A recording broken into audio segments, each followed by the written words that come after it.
এদিকে সবাই যখন বেশ অনেকটা চিন্তিত হয়ে পড়ে যে আসলে এই ঘটনাটি কে ঘটালো, ঠিক তখনই যেন হঠাৎ করে তাদের মাঝখান থেকে রূপা বলে ওঠে যে, "মা আমি জানি এগুলো কে করেছে।" তখন যেন সেই দীপা বলে যে, "কে করেছে? মা তুমি আমাকে বলো।" তখন যেন সেই রূপা তাকে বলতে থাকে যে, "মা এগুলো সবকিছুই কুমার করেছে। কুমার জেল থেকে ছাড়া পেয়ে গিয়েছে।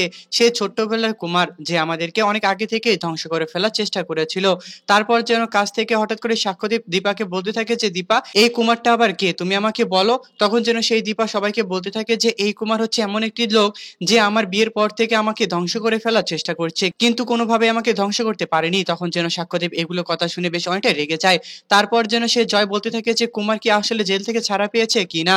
তারপর যেন সেই তারপর যেন সেই জয় হঠাৎ করে সে পুলিশ স্টেশনে ফোন দিয়ে বলে যে, "কুমার কি ছাড়া পেয়েছে?" তখন যেন সেই পুলিশ স্টেশনের সব লোকজন তাকে বলতে থাকে যে, "হ্যাঁ, কুমার তো ছাড়া পেয়ে গিয়েছে অনেক আগেই।" তাদের মাঝখানে বেশ অনেকটা ভয় ধরে যায় যে, কুমার আবারও নতুন করে কোনো একটি চক্রান্ত নিয়ে আমাদের মাঝখানে চলে আসলো।